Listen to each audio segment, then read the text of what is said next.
All right. Hello, this is Dr. Aaron LeBauer with LeBauer Consulting and the CashPT Happy Hour. Welcome from Snowmageddon in the south. We've got 6 inches of snow and ice everywhere. And so I'm over at the home office tonight doing an interview. And tonight I've got on the line Scott Harmon, who's a pediatric occupational therapist, and he runs a blog called Start a Therapy Practice. Welcome, Scott. Thank you so much for being here.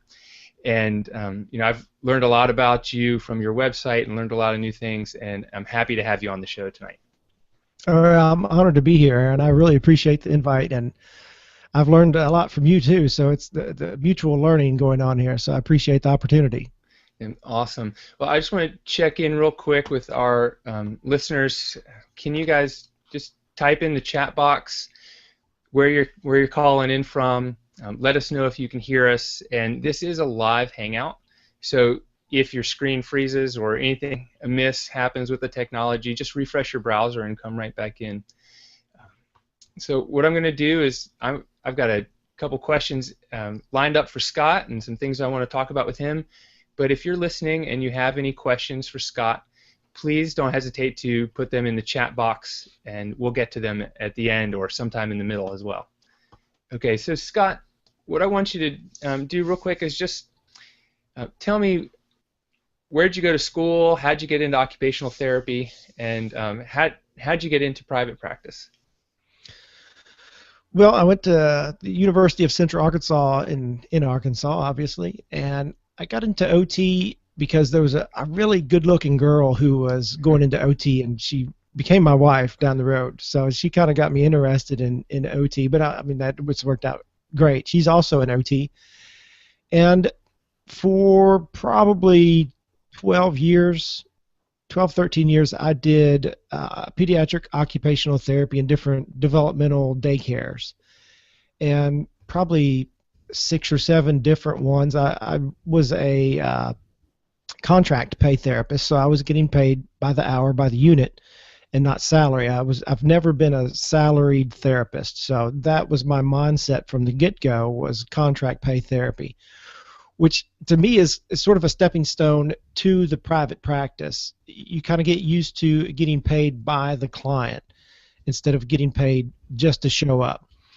And so for 12 years, that's what we did. And I was driving about 45 minutes one way to work, and it just occurred to me, I'm wasting an hour and a half of my day every day away from my family. I wish I could work closer to home, but I didn't want to continue to do the same thing that I was doing.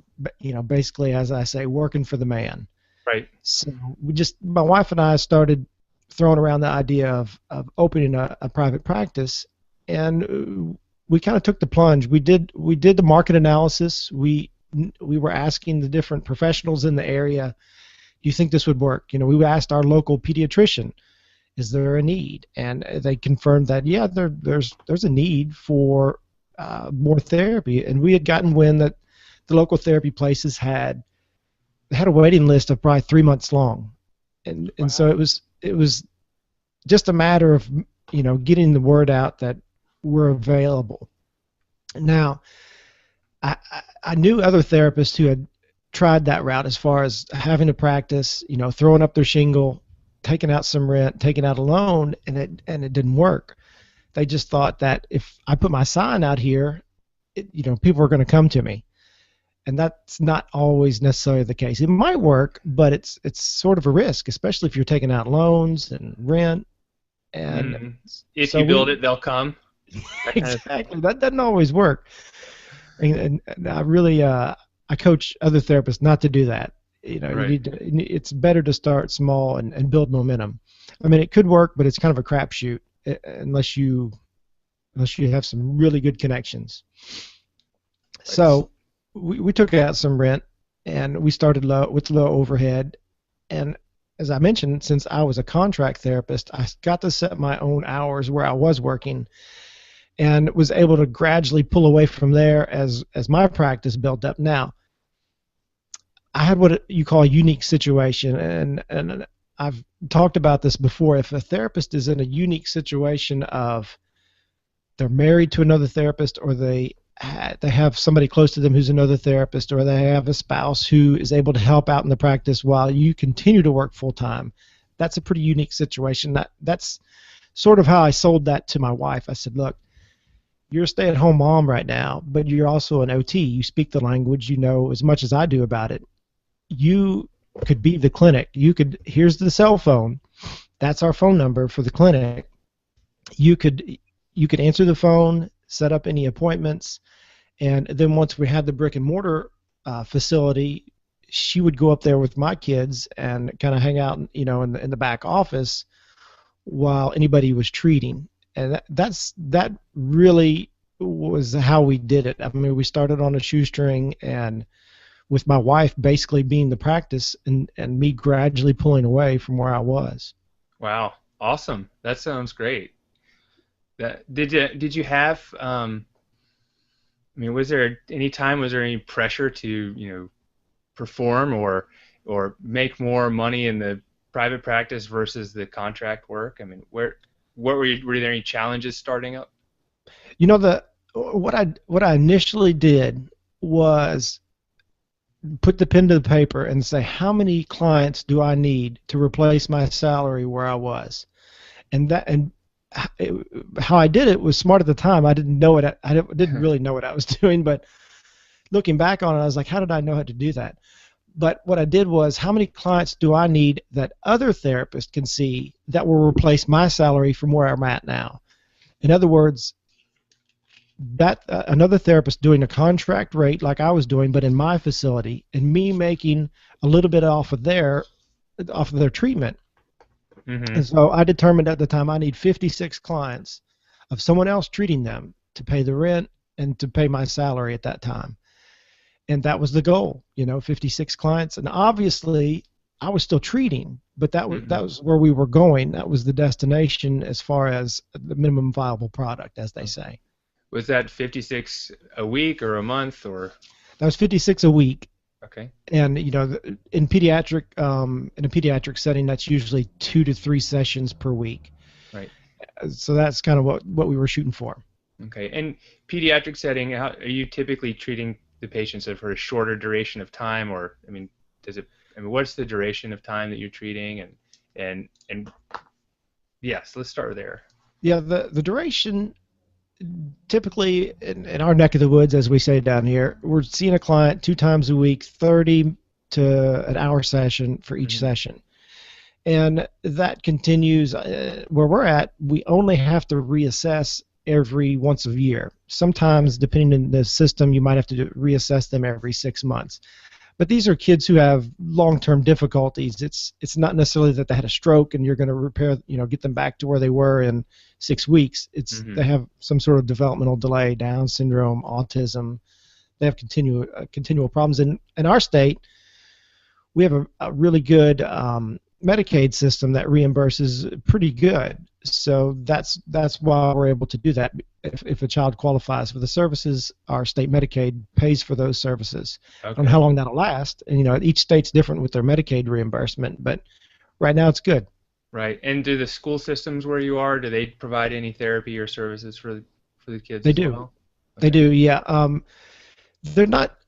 Kids aren't getting as much therapy in the school system as they could through my clinic, and actually that benefits our clinic, because if a parent is aware that they can come to our clinic and receive supplemental therapy if they qualify for it, they can get some outside therapy, or they can get the school-based therapy has to be academically it has to be according to academics, whereas in the clinic I don't have to tie that back to their academics. Okay. So I can bring them in possibly when they couldn't get the school therapy.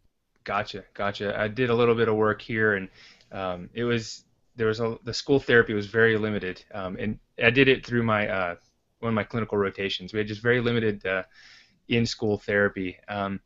So tell me, how did you go about building a caseload, and did you build it for yourself first, or did you go after the contract therapist first?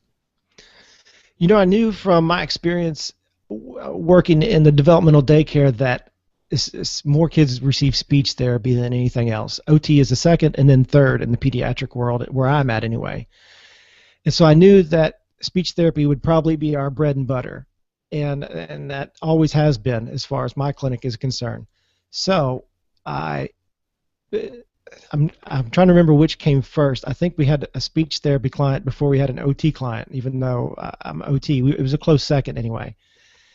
And so I had to go find me a speech therapist. And so I put an email alert out that I needed a speech therapist, and I had one come on, and she was willing to treat just a few clients and build up a caseload. And she eventually did, and she stayed with us probably for almost 7 years.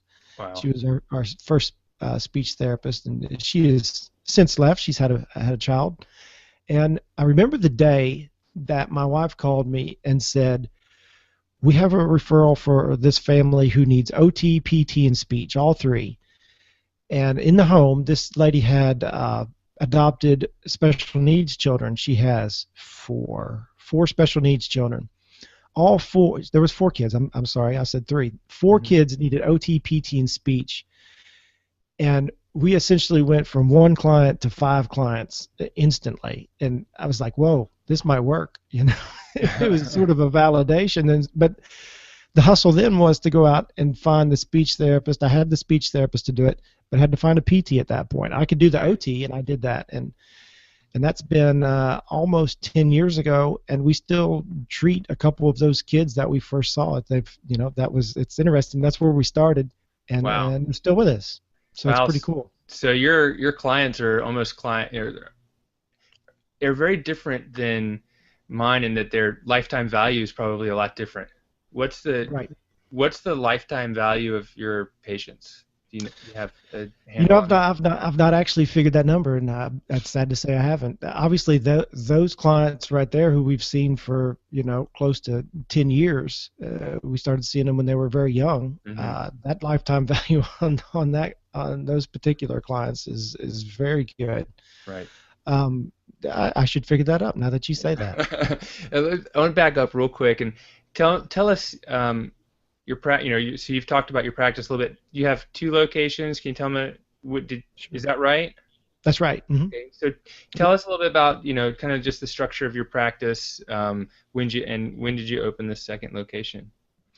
The first location we had probably for about 4 to 5 years before we opened the second one. And the first one was doing very well. And basically, the geographical setup of that is, as I mentioned before, I wanted to work close to home. So we opened the first physical location in my hometown, which is a smaller hometown. We probably have 5,000 people where I live.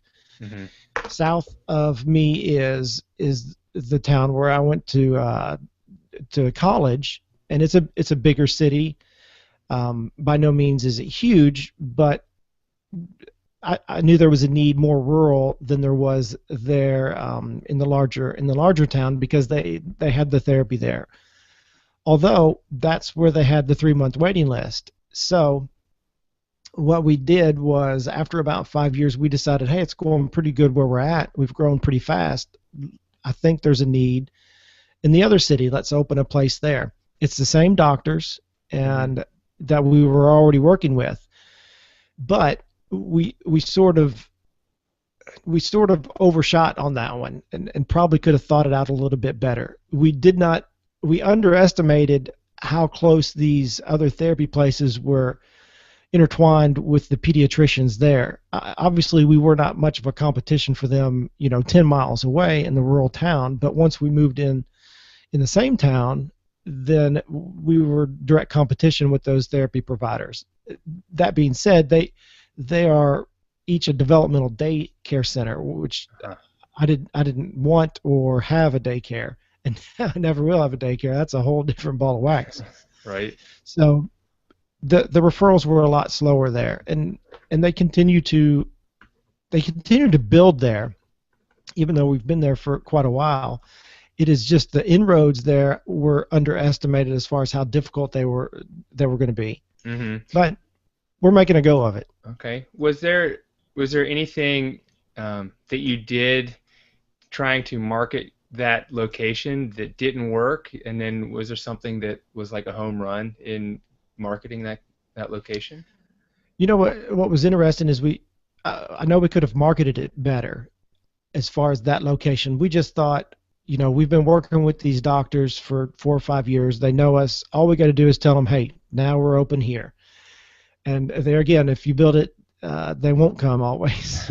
Right. So we had to rely more on um, people just recognizing that we were there. And we had a decent location in town. It wasn't the best. We've since moved and have a better location. And this is a good tip for anyone considering building a brick and mortar practice. We first opened up that practice more in the shopping district, and it was more tucked away off of a major street.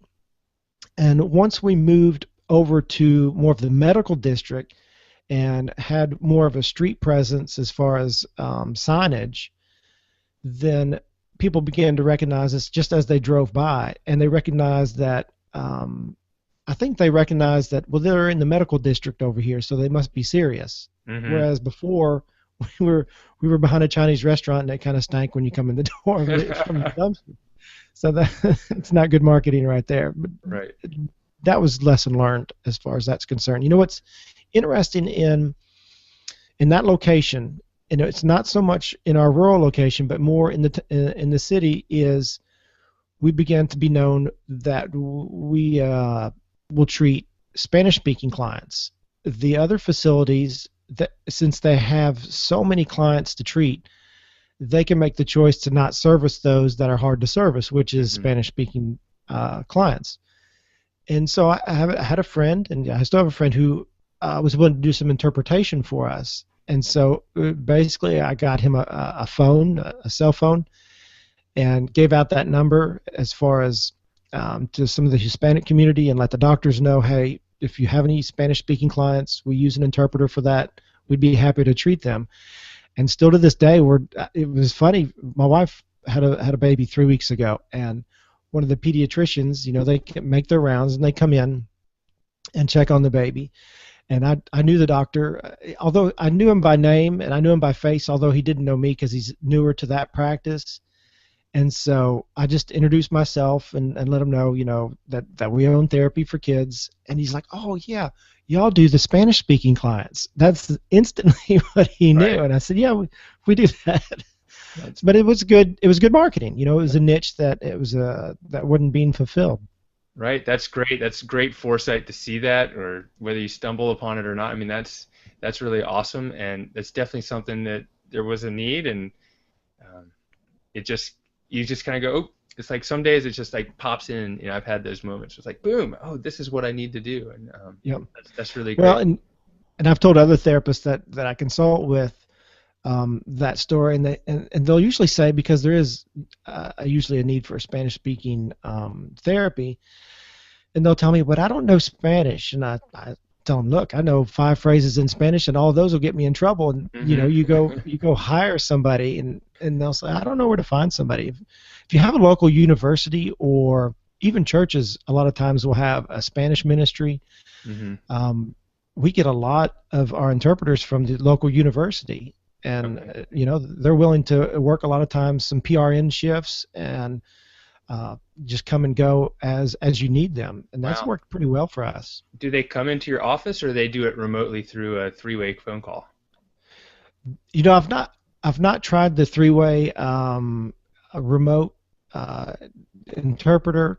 That's a possibility. I always have them come in because it's our clinic is real close to the university. I mean, you could Hmm. almost walk, and so it's not really that hard for them to come in. What sometimes gets a little bit difficult is the having the Spanish speaking interpreter call the client to set up that initial evaluation, Hmm. because they're being an intermediary between the therapist and the client themselves, and if the time doesn't exactly work, sometimes that gets a little bit hairy, but you work through it and do the best you can. And once they initially come in, if they qualify, then you can set up future sessions right there. Okay. Okay. Great. Um, I wanted to kind of back up and a question that popped into mind a little earlier because you're hiring people. Can you tell me, what are like your top three or top five questions you ask someone before you hire them to know, like, are they the right person? So that's a really good question. Hopefully I'm getting better at this game as far as hiring people. I've done a number of interviews, so I know my first few interviews were, I'm sure they were scared to work for me. And I always ask the therapist that I hire, what in the world were you thinking when you were talking to me in the interview? Because I learned from that, you like, well, Right. I figured you would be a good guy to work for. Just, I met your wife also, and that, whatever the circumstance was, once they agreed to come on, they realized, all right, Scott's not such a bad guy. He just Right. didn't know what he was doing in the interview. But I've gotten better, hopefully. Usually, what I'll ask them is what they're good at, what they like. What type of what child or client do you like to treat? I usually ask them. I like to get down to not personal stuff, but I like to get down to what their values are, because a lot of times it's a value match. If you have a professional in front of you that you're interviewing, Hmm. if they know what they're doing, if they're competent, after that it's sort of a character value match. Does this person have similar values or characteristics that you're going to be able to get along with, and that your other therapists are going to be able to get along with? If we have a very family oriented atmosphere in my practice, and if I brought somebody in who was partying every night, that probably wouldn't work real well. I mean, everybody's real laid back, they'd get along, but Hmm. it would be easier to have someone who had similar values and similar background as far as that goes. So I was at our university here, and I was speaking to one of the classes there, and that these were therapists, OTs who were going to graduate this semester, and so that was one of their top questions: is what type of questions are you asking in your interview? And a lot of times I'll also ask, where do you see yourself in 5 years? That's a great And one. yeah, and I had a PT here recently, and I was interviewing him.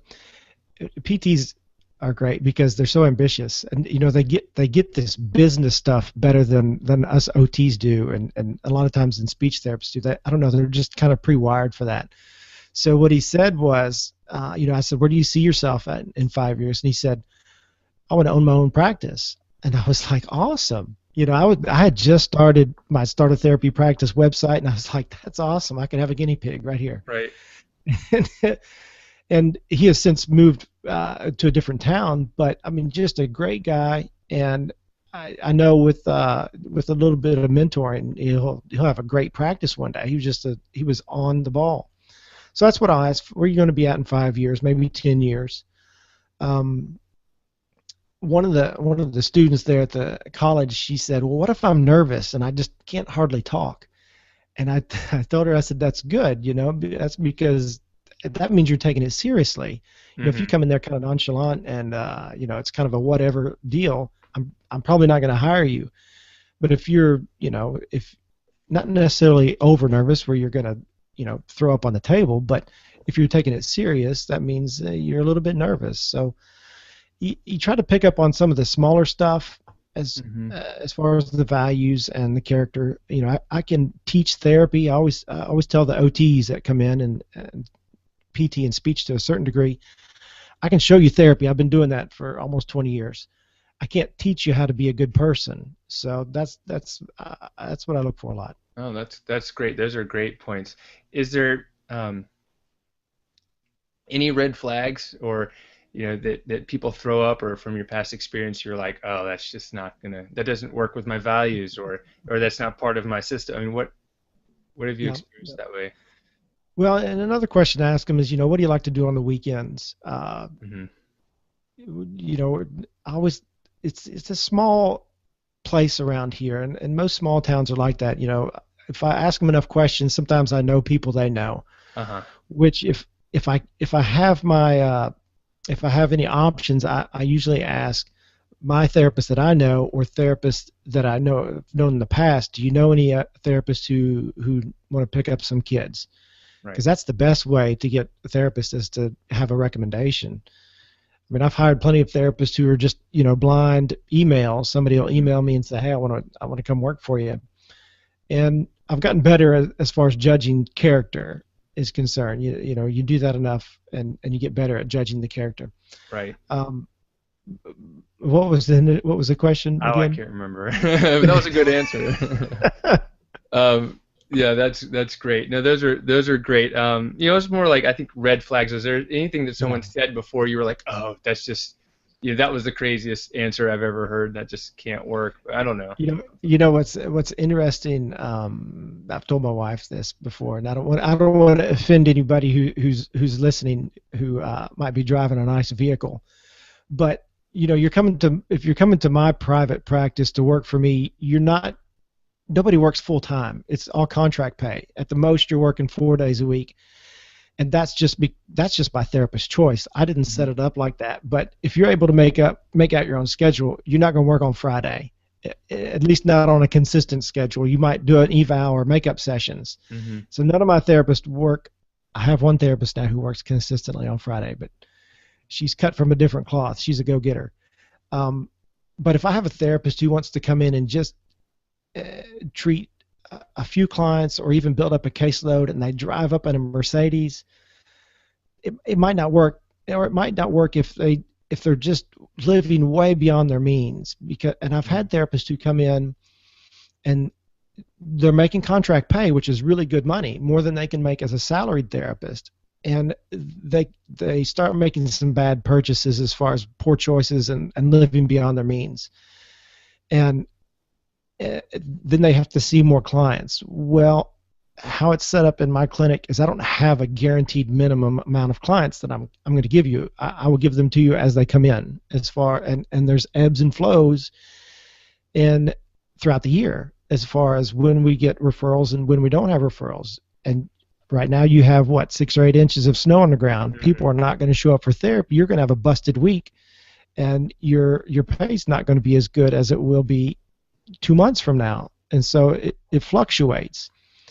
So therapists who are living beyond their means as far as their tight budget usually will opt out as far as working contract pay and go make the salary. I don't know why, as far as you can make more money, but they're not budgeting their money correctly to make it even throughout the year. Does that make sense? They're spending it as they get it. Yeah, got it. Gotcha. All right, I want to pop over to a couple other, a little bit different topic, but one of the things that I want to know about, and I think a lot of people want to know about, is everyone's kind of struggling with something different. Is when you're working with people starting a practice, or when you're starting a practice, what are the things that you see most people struggling with, and how do you address that? Like, what are the common things that you see that people are like, I'm struggling with this, X, Y, or Z? It's interesting. I was reading, I have a survey on my website, and it's for therapists who are in private practice. And one of the questions is, what are you struggling with right now?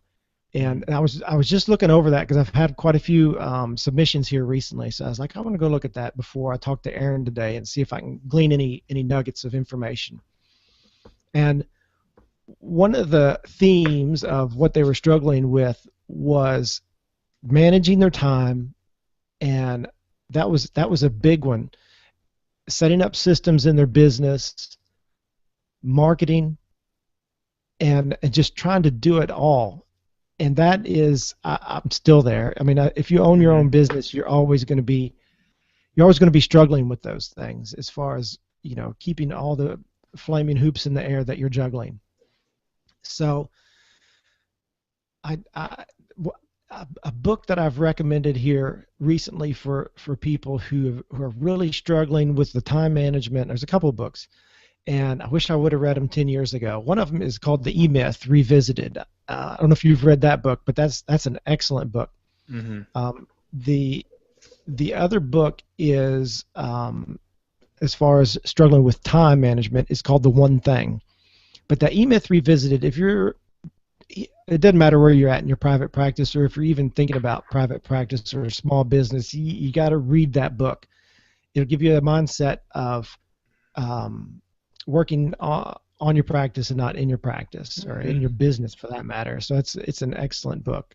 I got some book recommendations on the website over there. I got the top 7 books that you got to read. You got to have. You got to own them. I Okay. added another one. I added another one today called the Magic of Thinking Big. I got it right here. Okay. Awesome. That's a good book. I'm going to make my kids read this book. So that's a good book. Okay.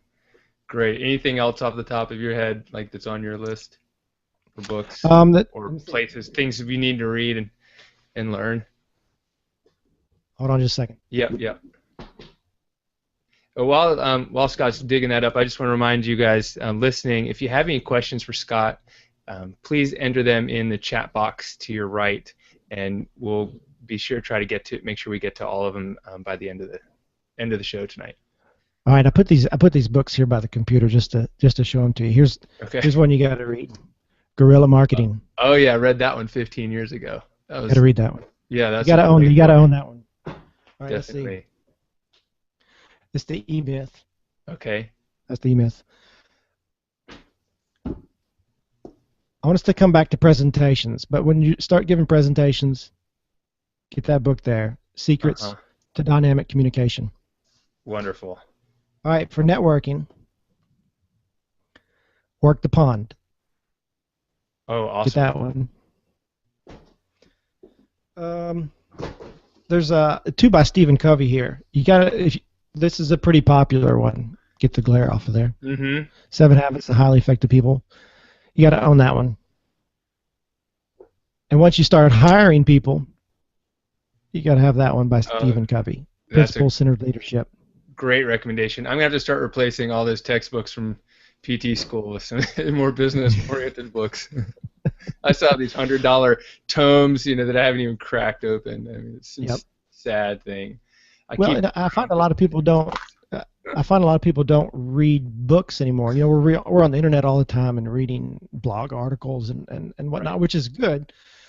But you should always have a book that you're reading. I try to do that. I don't have much time to read books, but I always have one that I'm going to. And I like audiobooks too.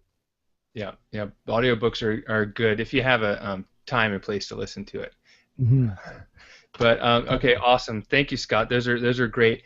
I've got another kind of follow-up question on that. So you've got this survey.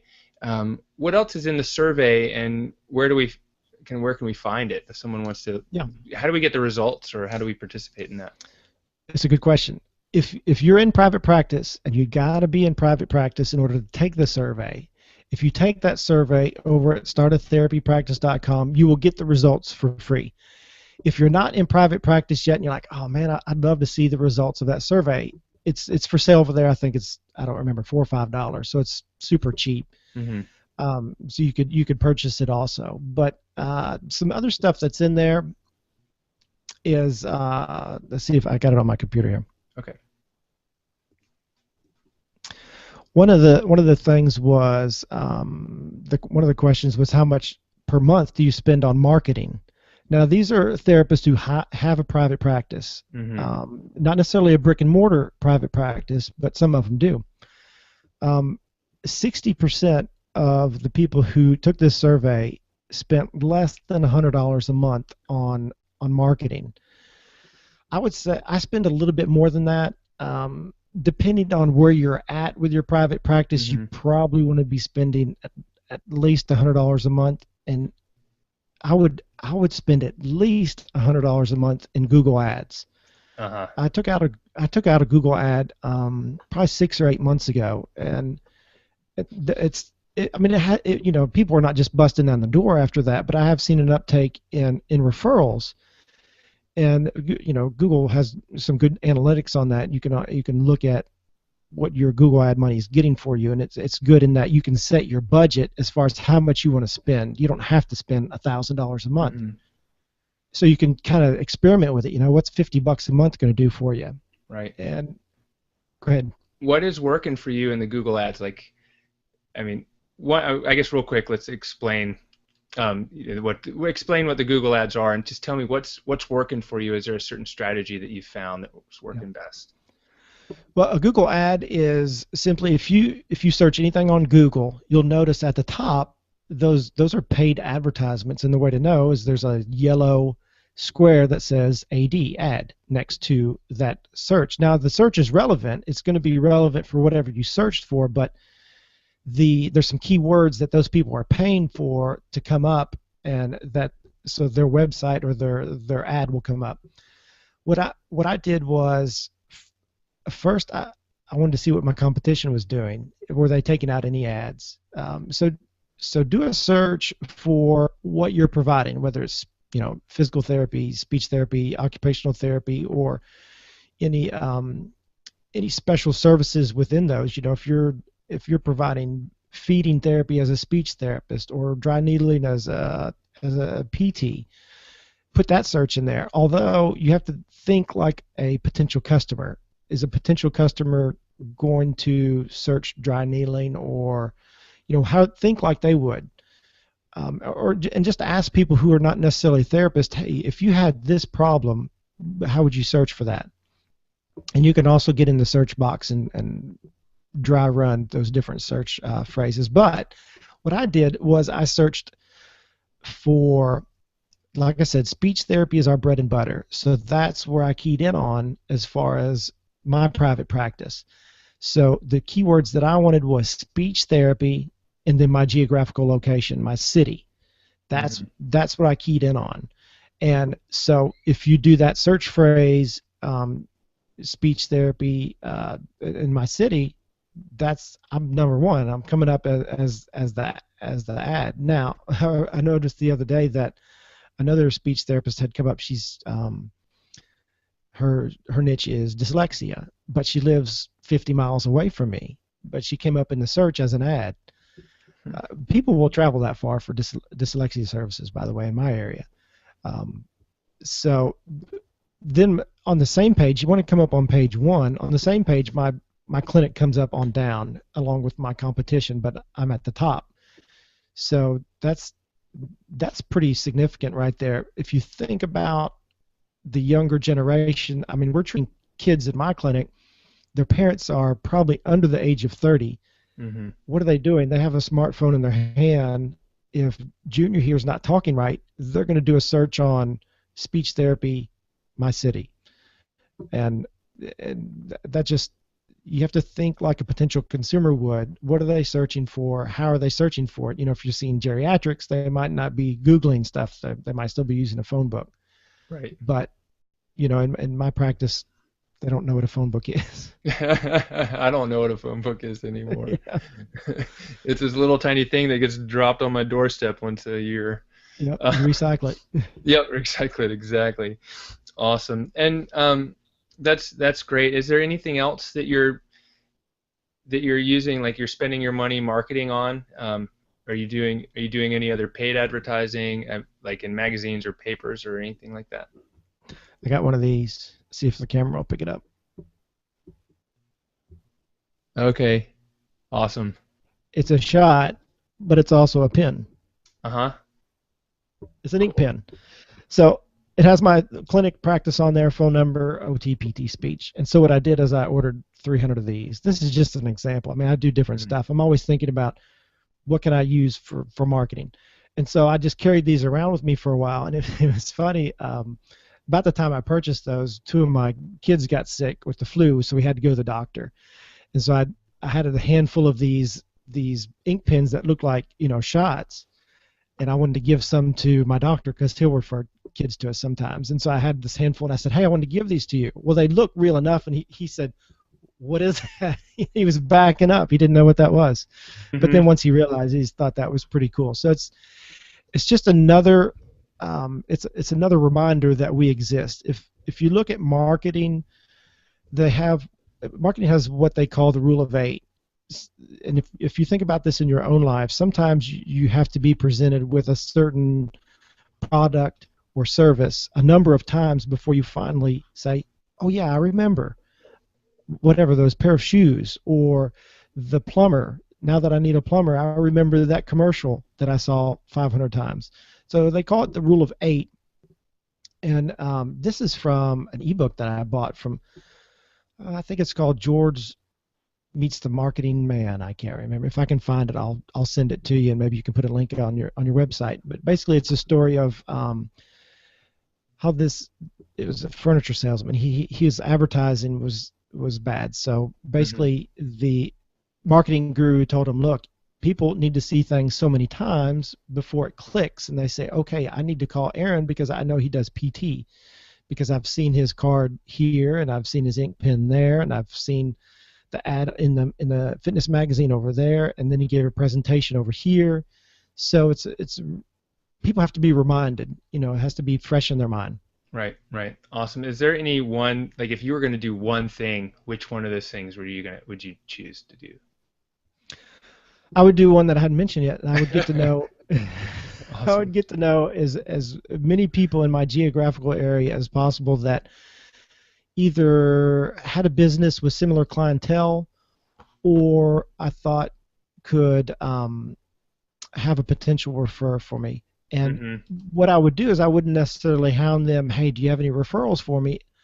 I would, and I've done this naturally and throughout my career, but the book that I showed here before called The Frog and the Prince, Okay. it outlines that as far as in networking. That's a networking book. As far as you're meeting somebody, it should always be in the front of your mind. How can I help this person out? How can I make a connection with him that he might need? And the other book that you must read, I don't have it because Hmm. I actually make all my office workers read it, is called How to Win Friends and Influence People. That's a must read. You must have it on your bookshelf. You must read it about every year or two. So I make all my office workers read that. And Michael Hyatt said one time that your front office person is the director of first impressions, and that's what you need to tell them. I tell my Hmm. office workers that you are the director of first impressions, and so I make them read that book, and it out it gives them a good idea of, okay, this is how we conversate with people. This is how you're helpful to people. And so that's what I would do with influential people, potential referrers in my geographical areas, is get to know them, network with them, never be a burden on them, always be helpful to them. How are you going to help that person out? How can you take them to the next level? Yeah. Because then you're just riding on coattails at that point. Everybody, a rising tide rises all the boats. Hmm. I call that like it's the win-win abundance mentality, like a give to get, where you give other people something of value, and they reciprocate because they feel like they should. Um, Yep. And it's just a that's nice thing to, it's the right thing to do. right, right. That's awesome. That's awesome. Let's see. I've got another question. I want to lead in to one of the questions from the audience, but as well. So I have a cash-based practice, um, and so that's a lot of my focus. But at the same time, a big part of it is marketing, and that's one of the reasons I have you on here. But let me ask, are you doing anything with your practice? Do you have a cash rate, like a same-day payment rate, or any cash programs, anything like that? We do have some clients who pay out of pocket. It's very rare.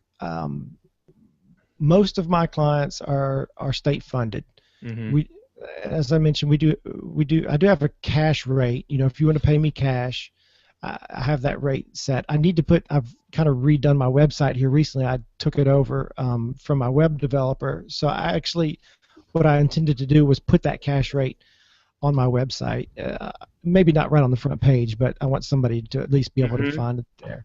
So and I had this conversation today with a client, a potential client anyway. They have insurance, and I told them, look, we're early in the year. You've probably not met your deductible. Um, and here's worst case scenario. If insurance doesn't pay anything, here it is. Here's how much it's going to cost you. And I always tell them that anybody who has insurance, I always tell them that because they'll say, well, my insurance will pay 80%. Well, in a pediatric world, they might not, because a lot of insurances are not going to cover the therapy unless it's because of an accident or a stroke. And I tell them that. And so I said, well, just in case insurance doesn't pay, I want you to be aware that we will bill the insurance. But if they don't pay, here's the fee. What Mm-hmm. I've gone to here recently is I've gone out of network with all but two insurance companies, and those are the big providers in our state. You kind of Mm-hmm. have to play with them where I'm at. As far as pediatrics is concerned, you don't have to, but you have to where I live in a rural setting and still want to eat. Mm-hmm. So when somebody comes and says, I have United Healthcare, I don't play with United Healthcare because they don't play nice. And I say, well, we're not in network with them. We can certainly, treat your child, um, but here's the cost for that, and I can give you a super bill, and you can turn that into your insurance, and maybe they'll pay you, and maybe they won't. But I Mm-hmm. don't make that negotiation with those most of the insurance companies. It's such a waste of time. Yeah. Such a waste of time. Well, being out of networks basically almost being cash based. I mean, it's like nowadays with huge deductibles and copays, it's pretty crazy. Yes. What's the average? Let me just ask real quick. What's the average copay and deductible for your patients? I would say the average copay for the few clients that we treat who have private insurance is probably around $40. Hmm. Yeah, I'd say that's probably average. Okay. And that's per session. If you think about that in the pediatric world, and you have a child who's going to have a year of therapy, Hmm. uh, that's a lot of money. That is, yeah, yeah. What's the largest copay you've seen? Um, Blue Cross has done pretty good for us on a few clients. If they have a federal insurance, Blue Cross that they can pay pretty good. I mean, I'll charge like $110 for an eval, and I've had some federal insurance policies pay that, Okay. the full rate. So that's about as good as it gets. Awesome. Awesome. Um, Scott, let me get to a question here. So I think we answered a little bit, but this is from Kristen, and she just asked, have you used cash-based practice methods for pediatrics, and if so, what's your experience and advice? So I think it seems like we covered that. Is there any other advice you have for someone who's would be looking into a cash-based pediatric clinic? Yeah, if I was to go more cash based in a pediatric clinic, and this really it would be advice even if you're not doing cash based, but especially if you're doing cash based, I would probably have more programs as far as a pediatric practice. I would have some handwriting programs, some pragmatic programs as far as speech therapy. I would have I would do some like sports programs. I would do some exercise programs, and I've thrown these ideas around before. We actually did a what we call a Fit Kids camp, and it was for special needs kids, and it was the most work I've ever done. And Mm-hmm. I only did it once, but it was pretty cool. It was pretty cool what we did. We had a pretty good showing of special needs kids. I brought in the local university, the OT class there, so they volunteered and helped. That was a big help. And we did it at one of the colleges here who have nice facilities, a huge rock climbing wall, a swimming pool. So we had a 1 day of activities, and it was good marketing. It was a trainload of work. But I would do more stuff like that, maybe on a lower scale. I might have a group of whatever, 6 kids doing a handwriting course Mm-hmm. once a week, or an exercise course. I've thrown around the idea, and one of the PTs and I were going to do a speed camp for kids in the local area at the community center up here, we have a nice community center right across the road from one of our clinics, and so we were going to do a speed camp and this was not going to be special needs kids. These were going to be, teenagers who were serious athletes. We wanted to provide like a 2-week speed camp right when school got out, Mm-hmm. and take some initial measurements, give them some input on their shoes, their running style, stuff. I'm not the PT, so I was going to Right. defer that to the MT, but give them a 2-week, basic training speed camp, and charge them $100 for that 2 weeks, and just see how it went. I would do more stuff like that. Mm-hmm. Awesome. Awesome. Just real quick follow-up question. Let me get back to my. I was looking up something for someone. There we are. Okay. When you're Kristen also added a follow-up question. How did you determine your cash rate compared to Medicaid or private reimbursement? Is there a is there a limit to what you can do being a Medicaid and Medicare provider, and how'd you determine that rate? I put it just a little bit above the Medicaid rate. For a while, I had it pretty far past it, and I was like, you know what, that's not realistic. I need to bump that down. So it's actually not very. I mean, it's a few dollars more than the Medicaid rate, and Hmm. then we just take what Medicaid pays us, which is fine. And I've thrown around the idea of, all right, I'll just take the Medicaid rate, but it's, I think most cash-based therapists can appreciate that I don't want to be dictated to by the man. Right. So I'm gonna charge what I want to charge, kind of deal. I think you cash-based therapists are probably free market people, so you can appreciate that. Right. Totally. I think but still at the same time, the rates are all over, they're all over the board, and people don't know what to charge, and that's a big thing, is that we need to recreate our own value I across the want, board. I want to recommend a podcast that I came actually my wife listened to it the other day, um, and this is not directly related to therapy. It's not even directly related to healthcare, but it is. If you listen to it, and I'll send you the link to it, but Hmm. it's at tomwoods.com, and he has a bunch of podcast episodes. Podcast episode number 344 at tomwoods.com.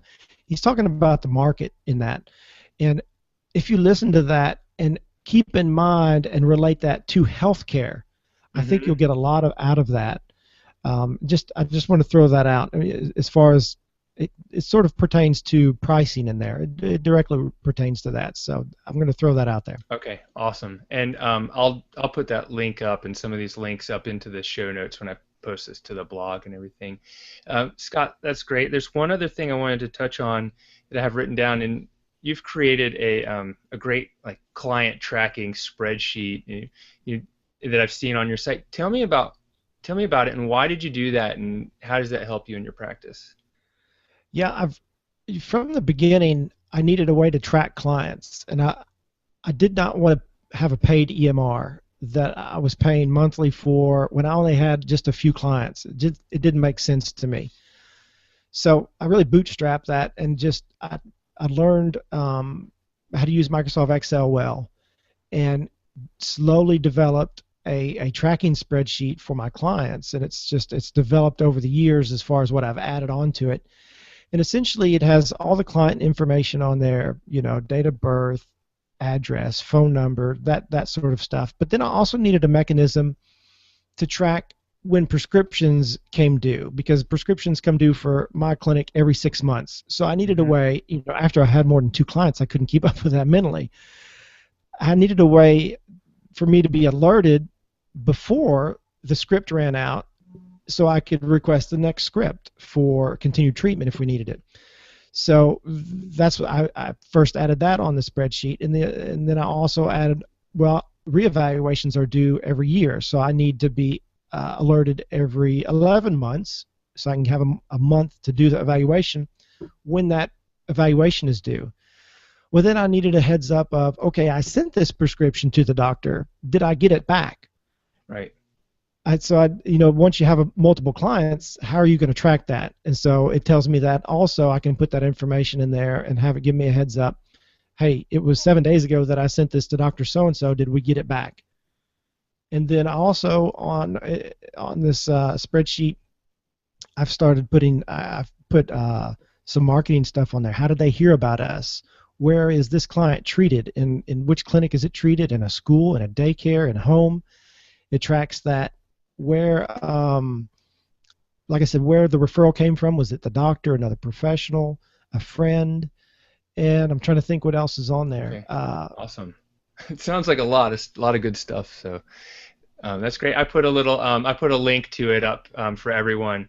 I think Scott, you've got it for free on your website, and It's a is that right? freebie, yeah. It's a Yeah, freebie. and if you used it, I would like to know your thoughts on it. What do you think about it? Awesome, awesome. So that would be great. Yeah, I don't have anything that detailed that I track. I use a, a system for creating receipts, and I just track my referrals and some things there. Um, well, did you have a question that you had emailed to you? Did you want to I did. cover that Yeah, question? let me look at that. Yeah. Let's see.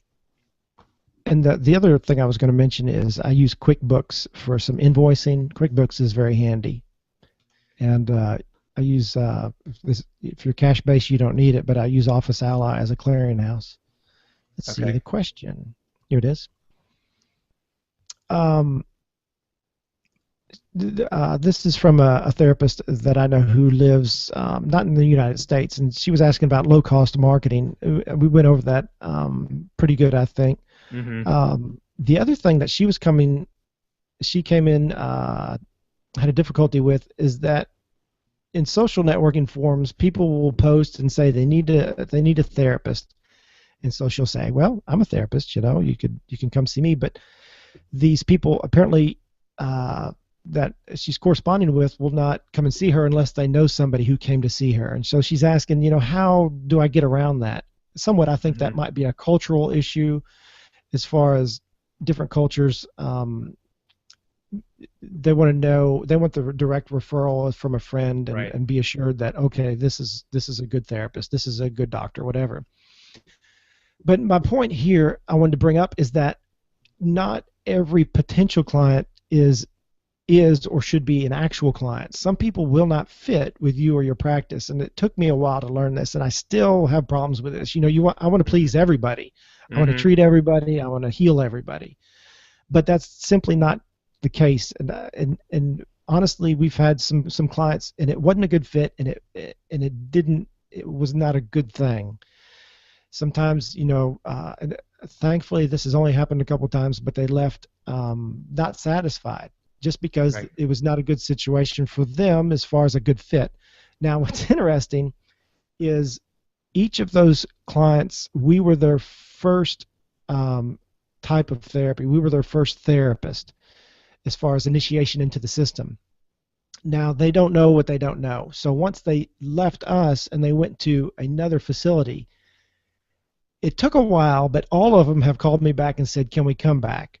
Mm-hmm. Because the situation wasn't quite as bad as they thought it was once they went somewhere else.